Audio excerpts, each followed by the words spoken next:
lortu arte. Naiz eta non nahi ez zuten hotzak gauza honek iragarri ez. Guk gure lanean eta eginkizunean sinesten dugu. Hala ere, euskara behar dituen prestigioa, babesa eta baliabideak ezinbestekoa dira aurrera egiteko. Eta hori bai ez daudela bakarrik gure esku. Eta dagokionak bere erantzukizunak hartu beharko ditu. Gu gaur, ateak irekiko ditugu, euskaltegi berri honekin, eta orain, gukia egin dugu, orain herritarren txanda iritsi da.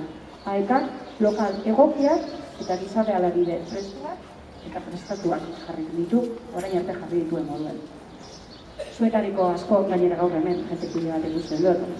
Euskal ikasteko naia eta grina jarriko duzue, eta iraian euskaltegi hau beteta ikustea espero dugu. Eta zuetariko beste batzuk, bestelako baliabideak ere jarriko dituzue. Euskararen normalizazioa dugu helburu, eta elkardana behar beharrezkoa dugu.